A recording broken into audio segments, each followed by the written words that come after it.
we talked about just now was really about our actualization and what it means to be able to actualize, to be able to appreciate the birds and the little things, the words, the struggle, the bees, the weather. And it is a beautiful day here in Richmond, Virginia. And so I wrote this just a second ago, and it says, actualization of Black and brown children, revolution and hope cannot happen without the mental and intellectual and creative liberation of Black and brown children, not so they will overtake and become oppressors, but rather find equity in this multicultural world.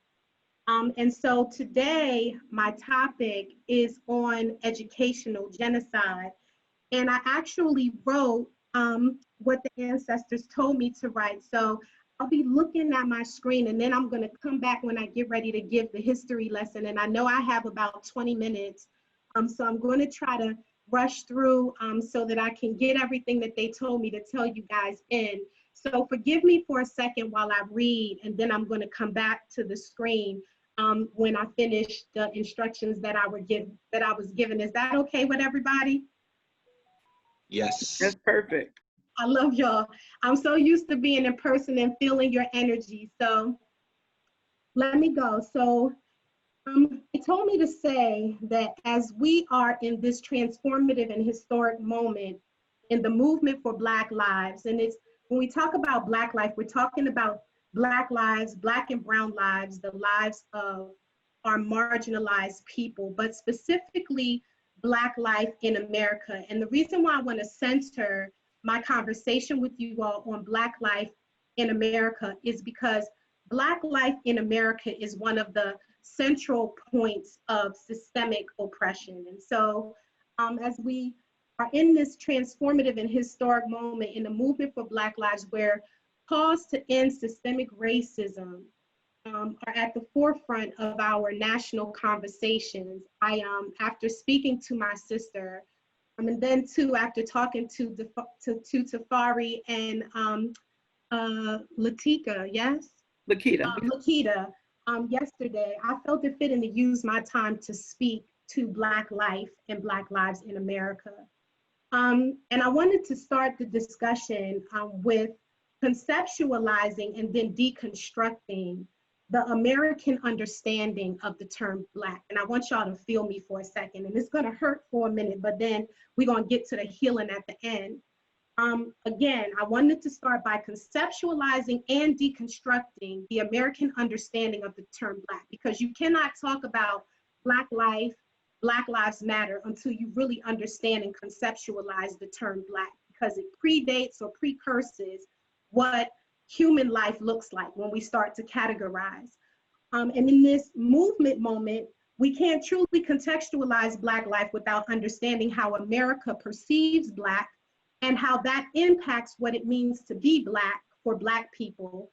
And I would add to that what it means for others who are also marginalized and who are also who also fall prey or victims to the constructs, the stereotypical constructs that are associated with Blackness. If we're talking about, we're here, Dignity in Schools campaign. So when we're talking about being Black and Black life and Black lives in the educational context, what it means to be a Black child, it means what it means to be a Black child in a white public school world. That means a system not constructed for Black children based on a systematically developed Eurocentric curriculum being taught by a force that is comprised of 80% white women who overwhelmingly attend PWIs, that's predominantly white institutions, and then Black women, and then the few Black men who are forced to conform to and in an inherently racist system that is designed to teach Black and brown children the antithesis of who they are. And that was a lie. And this is in order to maintain conformity to the historic social status quo of this white supremacy, Black inferiority, in ideological and intellectual dichotomy that Black and brown people are just supposed to adapt to and be happy in. So that was a lot, but come with me for a second. And I'm gonna put my screen back on because I want everybody to close their eyes for a second for me, and I'm gonna look so I can make sure that you all do it. I need for you all to close your eyes for me for a second. Close your eyes. And then I need for you all to take a really deep, affirming, and open-minded inhale, really deep. And then I need for you all to release the negativity exhale. One more time, I need for you all to take a really deep and affirming, open-minded inhale. And then I need for you all to release all negativity and preconceptions. And now let's get ready to go on this journey. Black, evil, black, ugly, black, dark, dark, bad, black, inferior, biological inferiority, black, intellectual inferiority, black, spiritually inferior, black, black criminality, criminal, black, black hypersexuality, black lazy, black savage, black aggressive, black threat, Africa, black, Africans, savage, black, savage, black, lazy, black, violent, black, opposite to white, white, normal, black, other, black, oppression, black, subjugation, black, genocide. So when I was sitting with my sister and I asked her, like, what did she want me to bring and what does she want me to talk about today? I was thinking in the term educational genocide, which is the topic of my discussion today, came to mind. And I know that most people are like, well, educational genocide, well, what is educational genocide? Being that genocide is the deliberate killing of a large group of people, especially people of a certain common racial and or ethnic group. So how does education and genocide go together?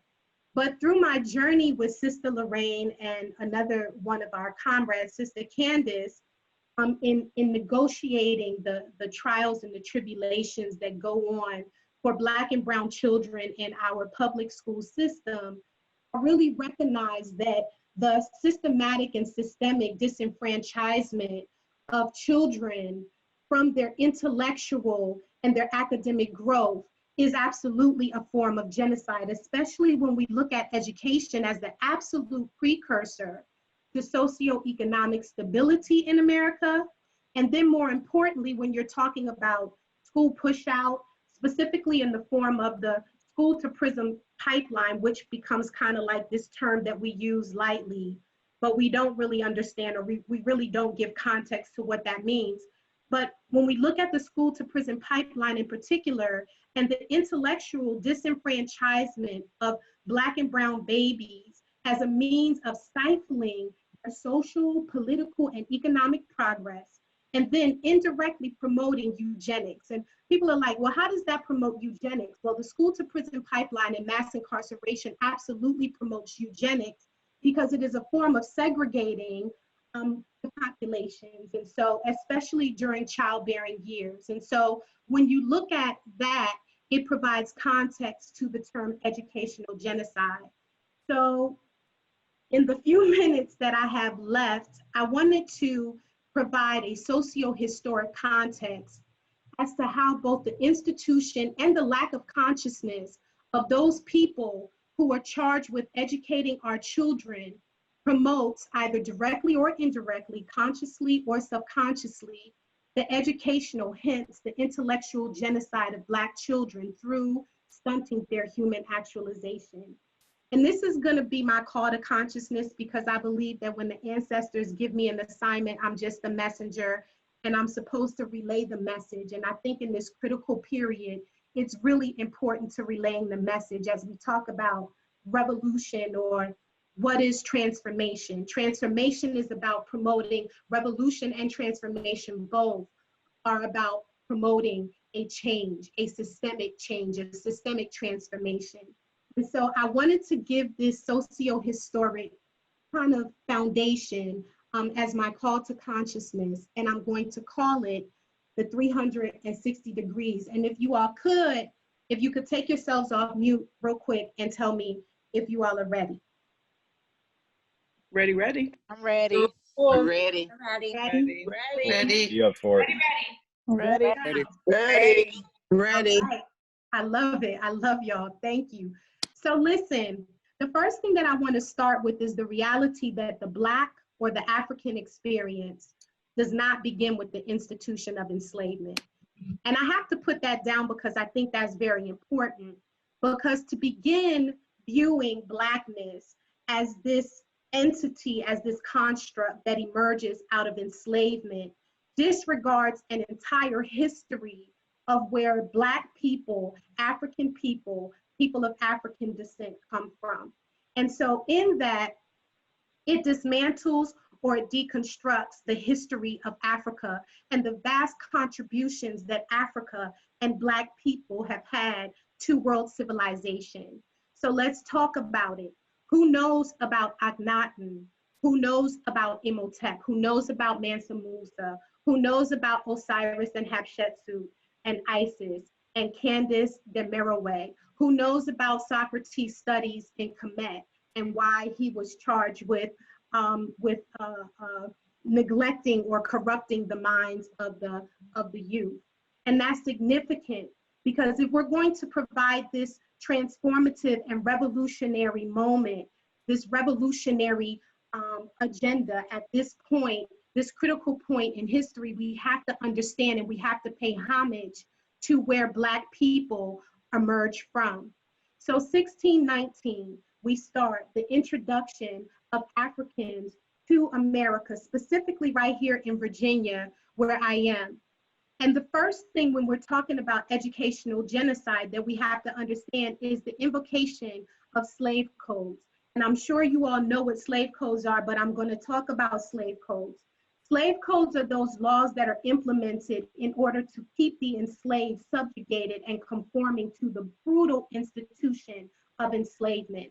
So when you're talking about the education of Black bodies, you're talking about people who are bought and transported from Africa for the sole purpose of providing labor in order to draw profit for this American agricultural economy during that time.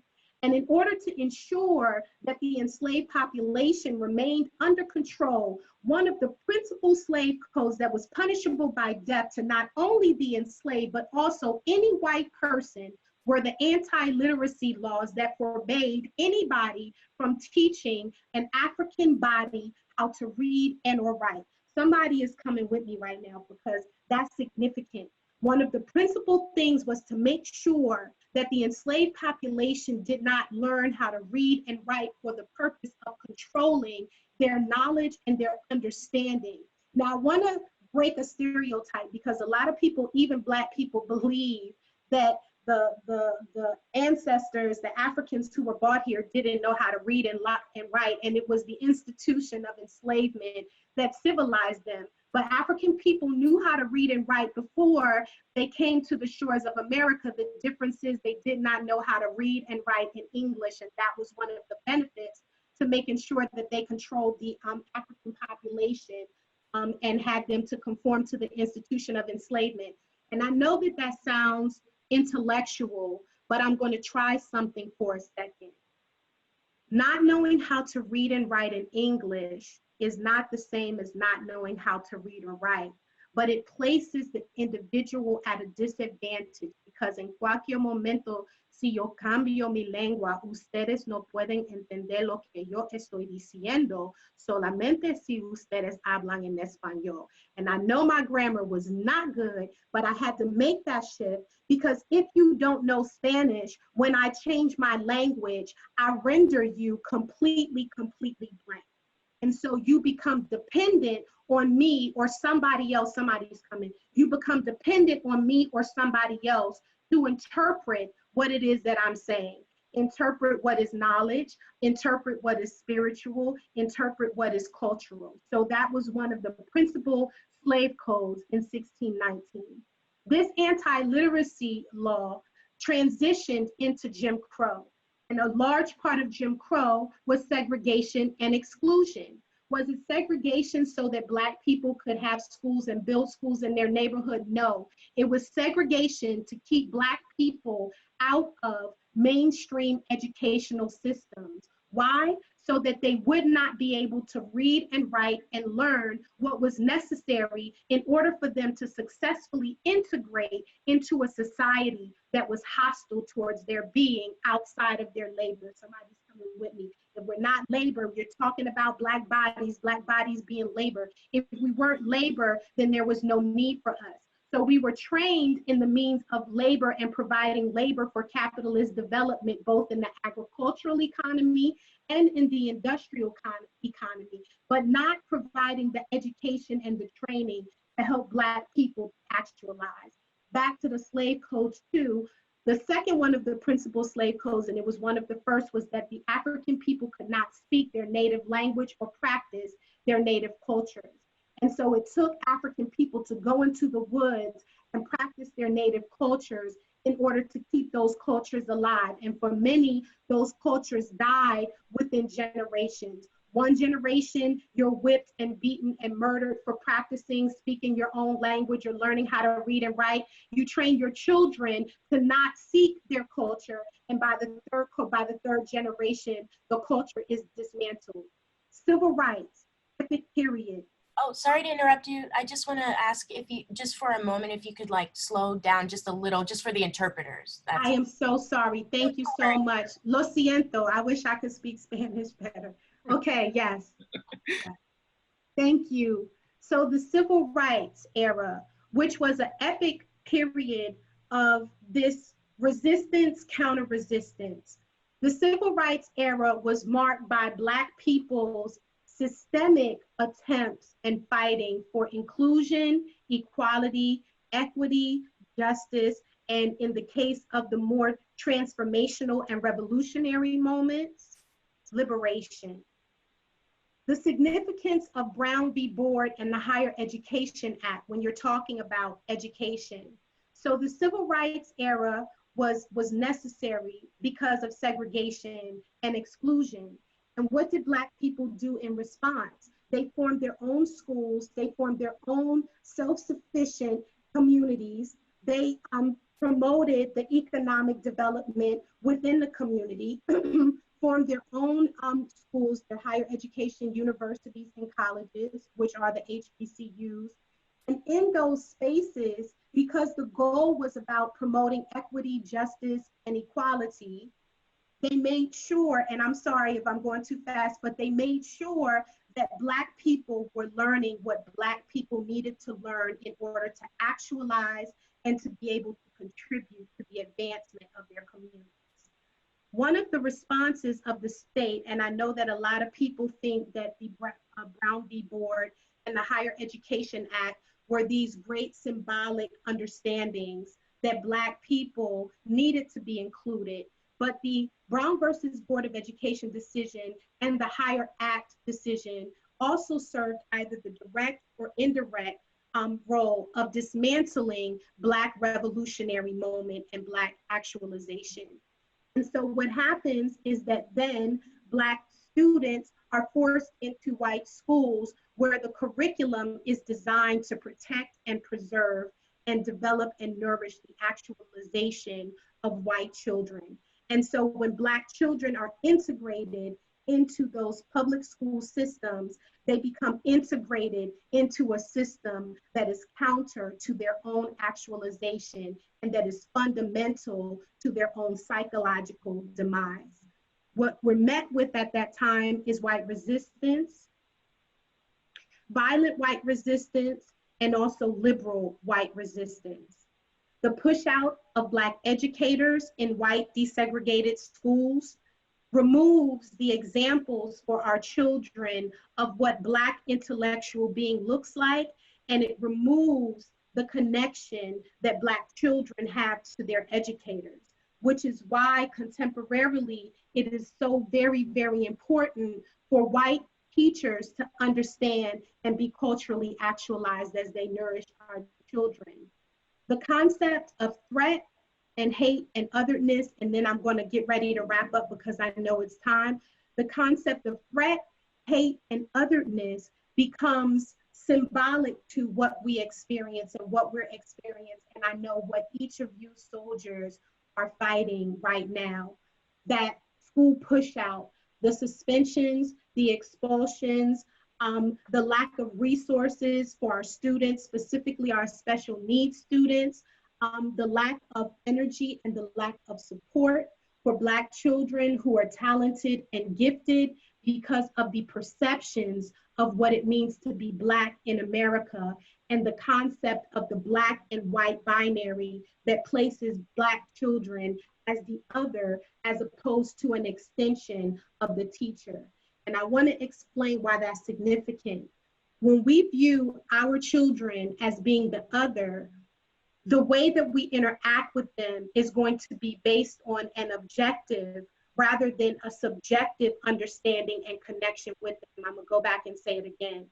When we view Black and brown children as being the others, instead of being an extension of ourselves, then when we deal with them from an objective rather than a subjective state. When we engage from a lack of cultural understanding, then we begin to objectify and place values on cultural patterns and cultural behaviors that we don't understand. When we don't understand it, then we fear it. And when we fear it, we try to control it. And where the state is the form of control, then we engage into the state and the prison, school to prison pipeline.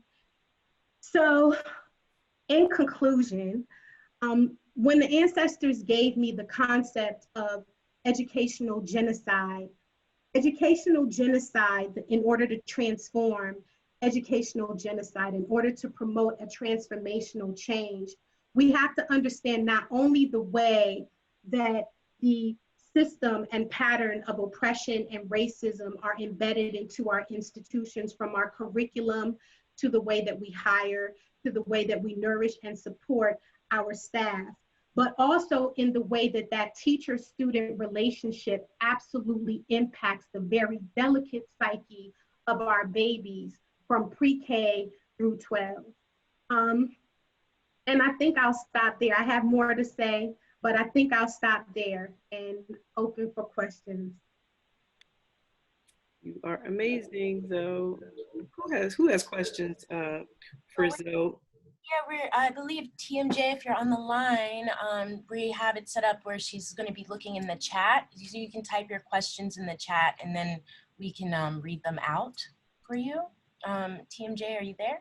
Are no questions at this present time. Oh, okay. So I guess people could just call out if they want.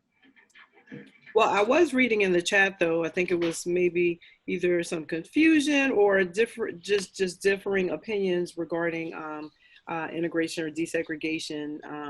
And so I don't know if that's something that you want to speak a little bit more on. I do. I saw it, and I absolutely agree. I think that what happens is in that quest for inclusion, and I'm not sure who said it, but in that quest for inclusion into society, I think that integration and desegregation got confused. And I think I wouldn't necessarily argue that. I think different factions expected different things, but in the concept of integrating, when you integrate and even when you desegregate, when you integrate into a society that is already built upon certain ideologies, and the one thing that I'm very clear about in my own work is that our systems are built upon ideologies. It is the ideology of white supremacy that is embedded in all of our systems. And so when you integrate into, even if you desegregate, whatever you want to call it, when you integrate into a system that is already predicated on a binary that places a group of people as inferior, then however you do it, you're still going to have to adapt to that system. And one of the things that's so important is we have to be able to begin to revisit these ideological foundations of our systems. If we want to, remove systematic racism, systematic oppression, we can't do it until we eradicate the ideologies that are ingrained in our systems that perpetuate that.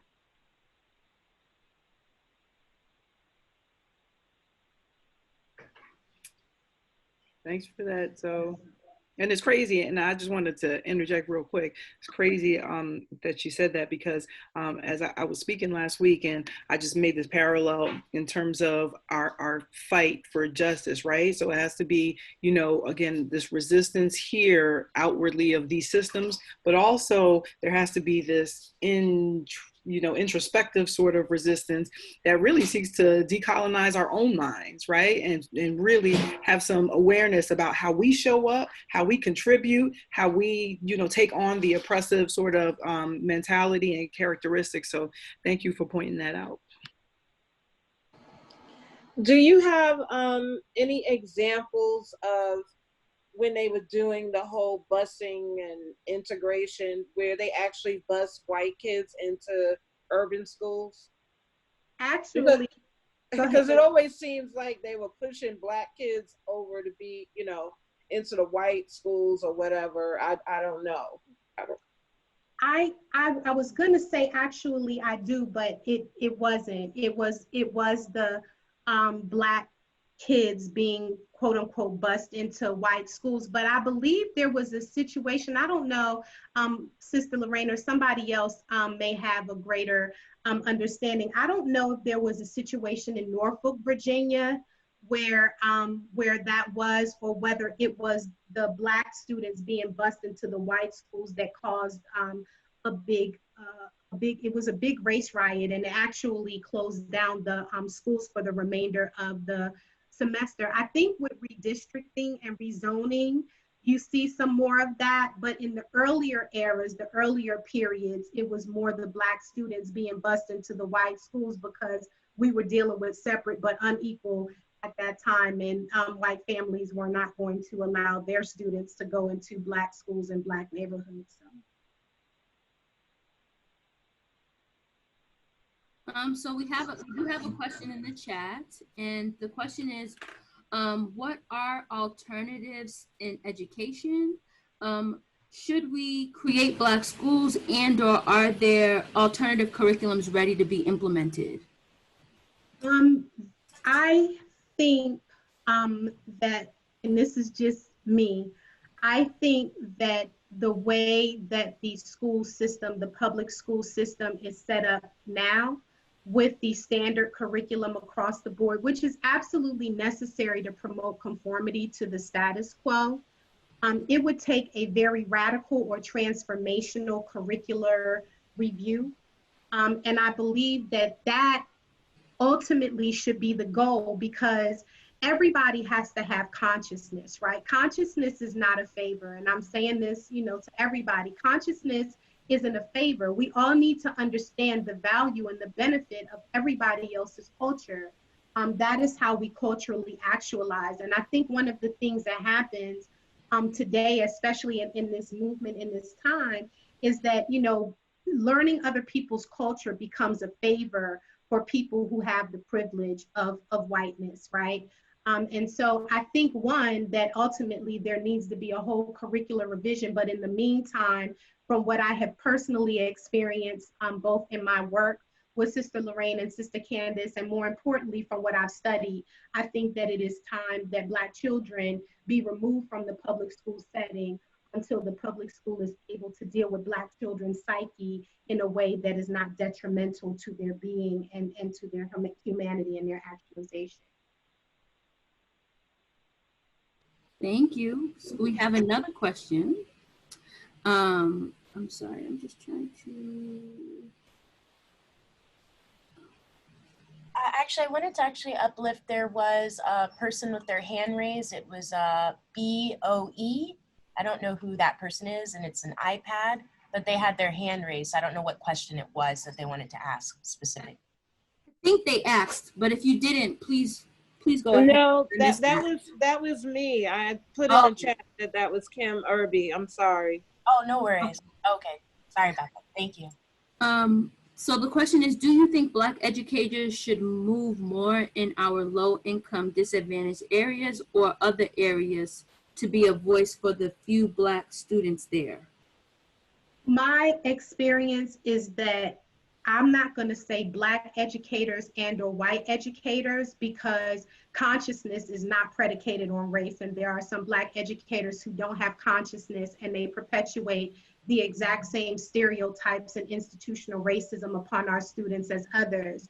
I think conscious Black educators need to get together and move within the school system. But again, that's a part of the systemic racism, is the exclusion of Black educators, and then the push out of not just Black educators, but conscious educators who challenge the status quo, who challenge the curriculum. I mean, if you're a public, I mean, you all know, y'all know better than me. I'm here as a visitor. You know, you all know that there's a curriculum and people are teaching to the test, and the test is a Eurocentric test. And when you start to question that, or when you start to try to develop more creative and innovative ways to educate all children, you're met with pushback from the institution, because the institution is designed to promote the status quo and not to actualize the children that they're charged with teaching. So to answer your questions, I think that conscious scholars, conscious teachers need to be able to move through urban communities, yes. And where the institution is resistant, we need to understand that it is our labor power. Listen, this is revolution. It is our labor power that moves these institutions. And we have to stop allowing capitalism to make us think that we need their systems to exist, right? If we gotta teach, I gotta go back to school, if I gotta teach my kids outside, I'm teaching my students outside, right? So, you know, yes, to say that, yes, but not just Black, conscious educators need to move. We have time for one more question. There was a question about my Mexican American brothers and sisters. I wanted to go back. I see it. Is it, here in Arizona, we face backlash over the Mexican American Studies program. And as a critical conscious educator, we continue to see resistance when it comes to developing critically conscious curriculums. How can educators face this pushback in their districts, but also when it comes to the anti-Blackness from Latino communities? And that's such a good question. I just got chills. That is the purpose. That was the purpose. And I tried to run through because it was a lot for me, and I was trying to squeeze it in. That was the purpose of the presentation. We have to stand in solidarity, right? And we have to understand that the same tools of oppression that are used for African people are used for our Latinx, Mexican, Asian, LGBTQIA. It goes across the board. And until you study the origin of that ideological hegemony, that ideological propaganda, then you don't understand it. We have to stop dividing ourselves and waiting until the struggle hits us, and we have to stand in solidarity. So, you know, promoting a Mexican American curriculum and integrating the Mexican American struggle, which is America, because you're talking about imperialism and colonialism is why, you know, but until we integrate that, and until we stand in solidarity to integrate that all of our cultures be included in our curriculum, then we're doing ourselves a disservice. I can't stand for Black struggle and not stand for my Mexican American brothers and sisters. So everybody on this, to answer the question, is that everybody on this call needs to mobilize. We need to be mobilizing to be able to support each other. We support Mexican Americans support the African Americans, Asian Americans support the Mexican Americans and African Americans, and then the white Americans come off the privilege. See, this is the real word. The white Americans come off the privilege and not view that as being a threat to their privilege and their existence, so that we can all culturally actualize together. That's the way it's supposed to work. So absolutely, absolutely. And I stand in solidarity with you, porque la lucha continua, because I'm just gotta speak Spanish the best way. Thanks, Thanks, Zoe. And look, so we actually had another, it wasn't a question from Diana, but it was a statement. And the very bottom of the statement, it says, this is not an hour or 30-minute topic. It has to be built inside of the greater conversation Dr. Zoe was referencing now. She has many more questions and concerns. And so to say that, Dr. Zoe, I'm gonna put it out on the table because our week of action is coming up and it will be here in Richmond. So I'm hopeful that we can kind of segue and continue this conversation, maybe in person, because I know a lot of folks got like significant value from this. I'm so honored. Thank you, thank you. Gracias a todos. Thank you, everybody. En solidaridad, ¿cómo se dice la palabra? Solidaridad. Somebody tell me solidaridad. That's what I thought. Okay, solidaridad. Yeah. Conjuntos. So thank y'all, everybody, for having me. Sister Lorraine, Tafari, Lakita, thank y'all so much for having me. And I look forward to seeing you all at your conference. Much love.